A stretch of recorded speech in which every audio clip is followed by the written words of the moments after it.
Did you accidentally repost something on the Threads app? In this short tutorial, you'll learn how to quickly and easily remove any unintentional reposts from your Threads account. So make sure to watch this video until the very end to understand the tutorial properly. To get started, open up the Threads app, and then, for the purpose of this video, let's repost something.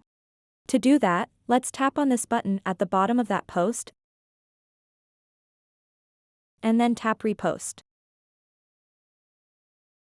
So now let me show you how to find a repost and remove it.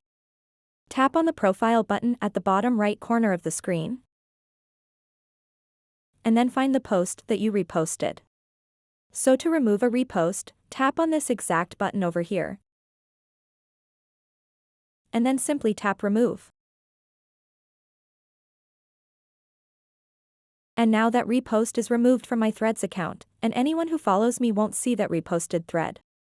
So that wraps up this tutorial. If you have any questions about this whole process, please let me know in the comments section below.